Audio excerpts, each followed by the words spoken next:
Now, Anthony O'Neill, a large content creator in the personal finance niche who was formerly a part of Dave Ramsey's network, did a collaboration with Teri, which for the most part co-signed her credibility, given that he has an affiliate link to her course in the description of all of the videos he made with her.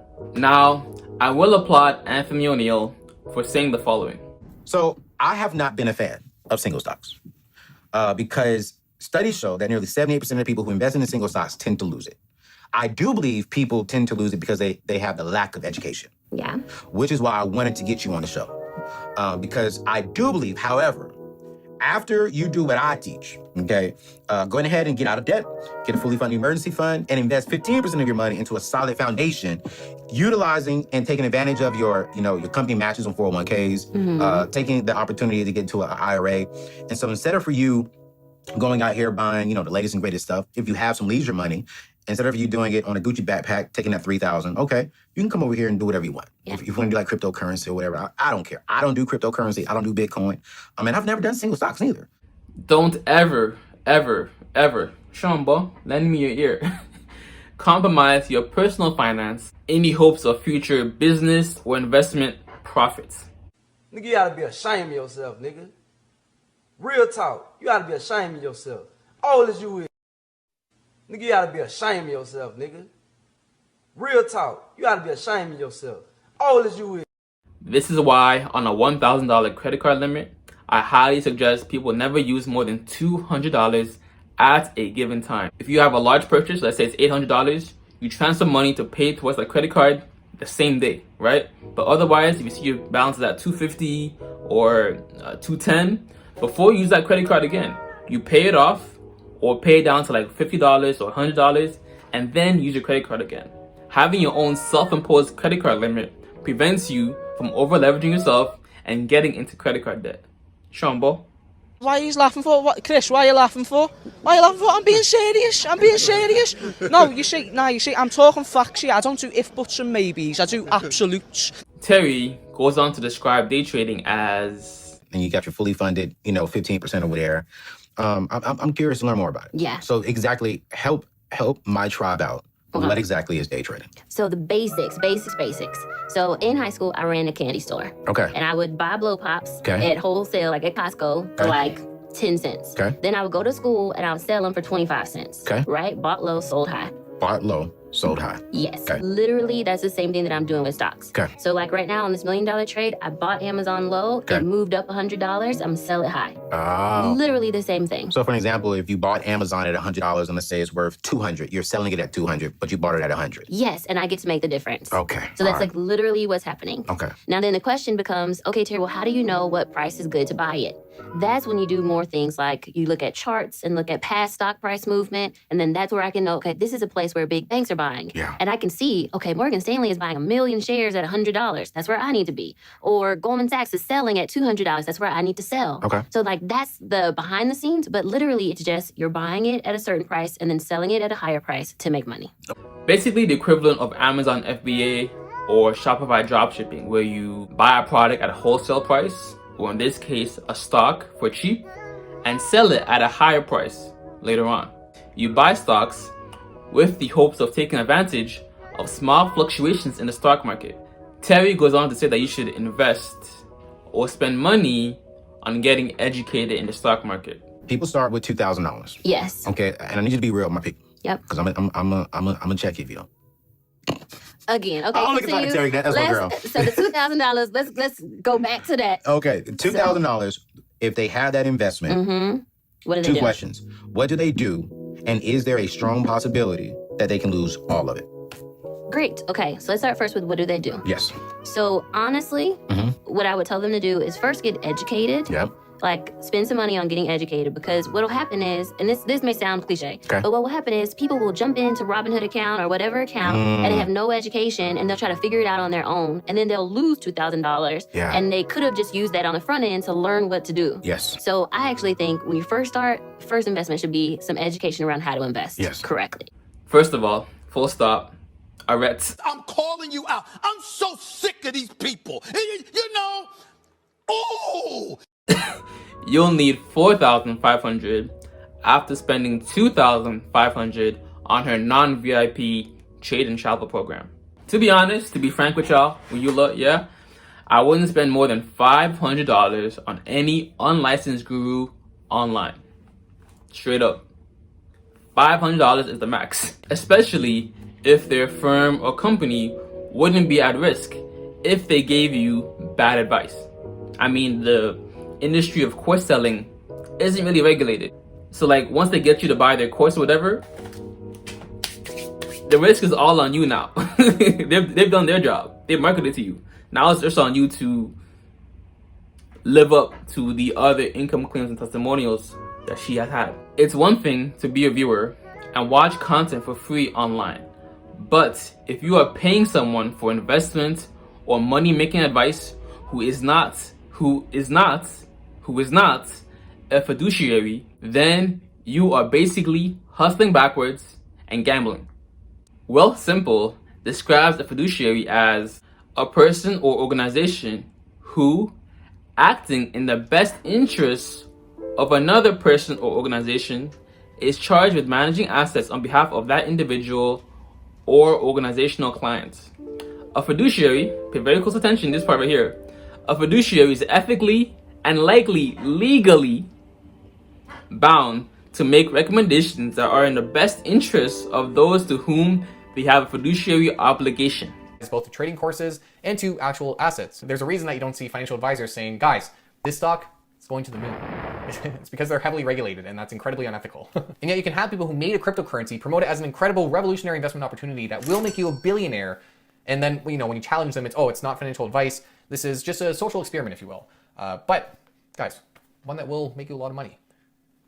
Trust. But until we see more action, we are largely left to fend for ourselves. So if you see an opportunity that's being presented to you as life-changing, as something that will make you rich, that, you know, is very easy, very short-term, and could change your life, just ask yourself, why are they selling it to you? Why are they selling to you, say a YouTube viewer, instead of a higher net worth person with more money? Why to you and not a hedge fund that could pay millions, if not billions up front for a proven investing strategy or asset? Why sell you this thing up front instead of just agreeing to manage your money on your behalf and earning these returns themselves and earn a very sizable fee doing so over a long period of time? The answer, of course, is because they don't have a promised method for earning these returns. And in taking this approach where they sell you the asset, they sell you the course or whatever it is, they are transferring the risk of that thing not turning out as they said it would to you, the buyer. So of course they'll say whatever it takes to get you to buy that thing, because once you've taken it, they've made their money, they're done. The legally part is a very noteworthy part of that definition.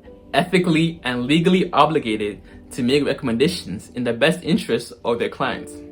Very important aspect.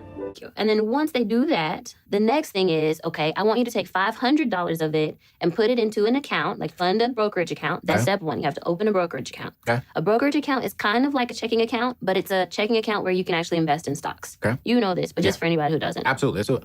So I actually don't think they should do the whole 2,000. Put 500 and then trade in a simulated account. Okay. Yep. It depends what broker you use, but I know TD Ameritrade, TradeStation, and a couple others, you can fund the account and then trade with fake money first. Okay. That's actually step one. Okay. As you're learning in whatever program, then practice with fake money until you become good. Okay. Again, we're trying to avoid the just try it out and then lose all your money. We're avoiding that. Yo, this is where he capping, y'all, and I'm going to hold him accountable. Pay attention to what just happened. Gotcha. So you're trading with the fake money. Okay. As you start seeing that your returns are increasing, then you can start putting the whole 2,000 into that account. And your goal is going to be to make on a regular basis, it doesn't have to be every day, but about 1% of your cash amount. So 2,000 is $20. Yes. Okay. But just think, if you're doing that each day, that's still $100 a week, $400 a month. That's 20% return, which is huge. That's bigger than somebody on here I know is going to be like, Terry, nobody can make 20% a month. My students are doing it. They're making $1,000 in a day. Yeah. Like, we know that they're doing it. I have. But those small baby steps, like trying to just go for 1% return, is going to eventually start adding up to bigger amounts. Okay.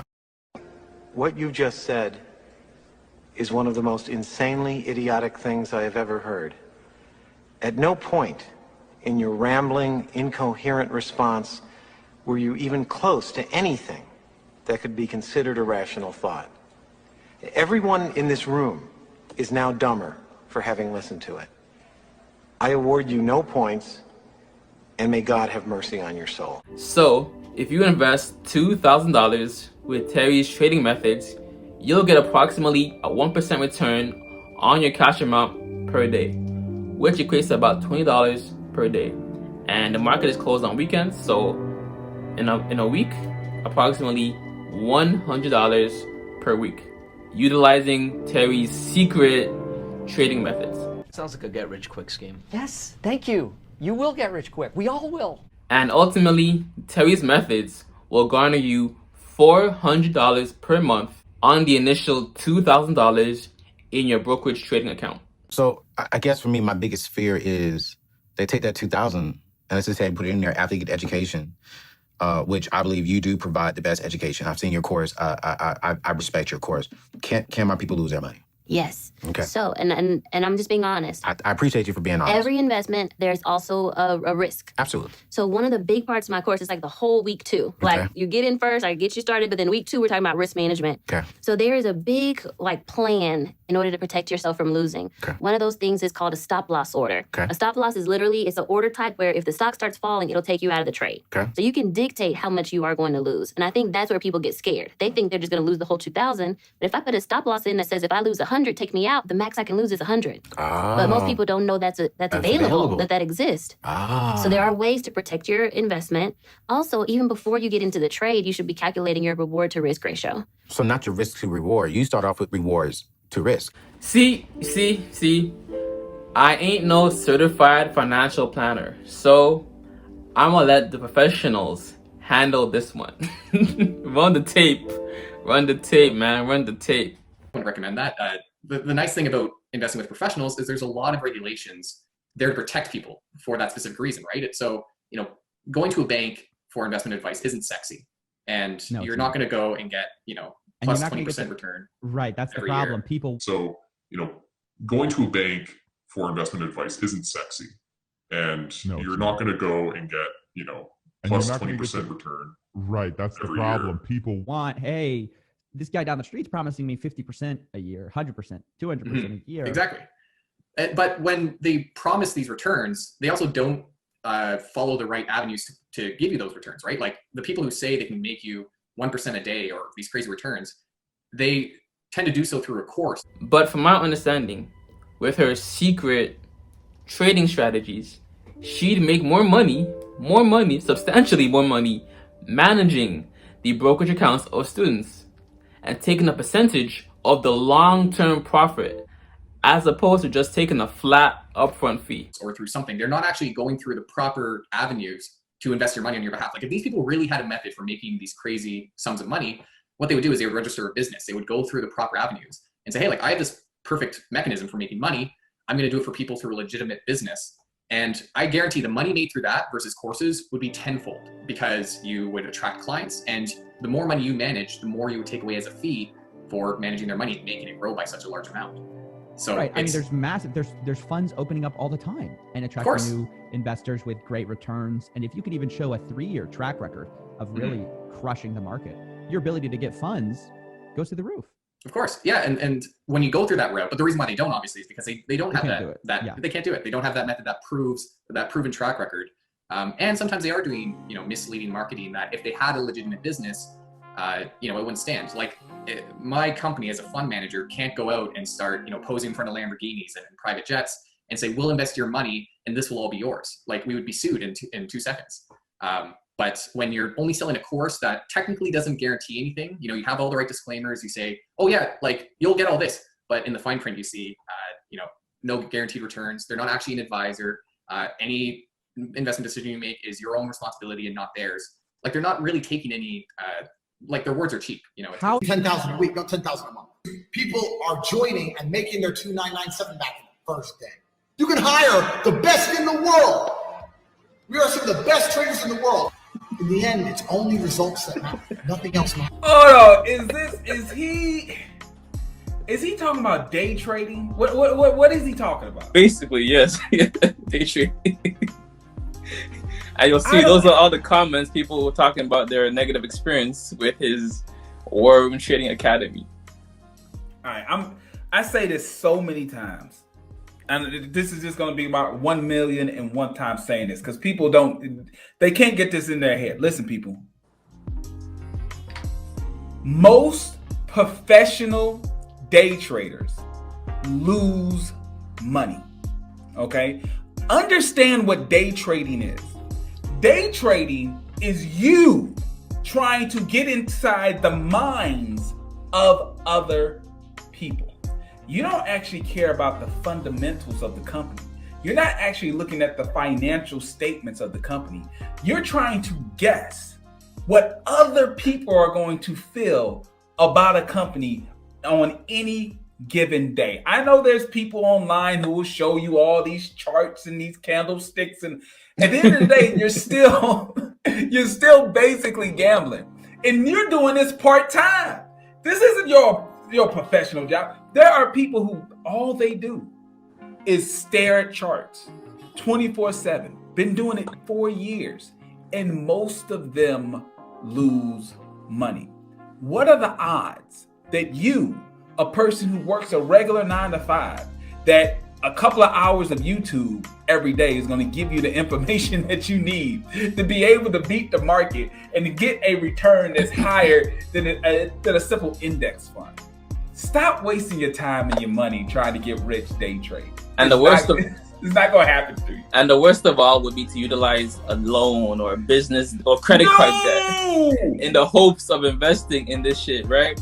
So not only would you be down, let's say $1,000, but you're also not paying interest on said $1,000 you are now, and it's affecting your credit score. So no, you don't go.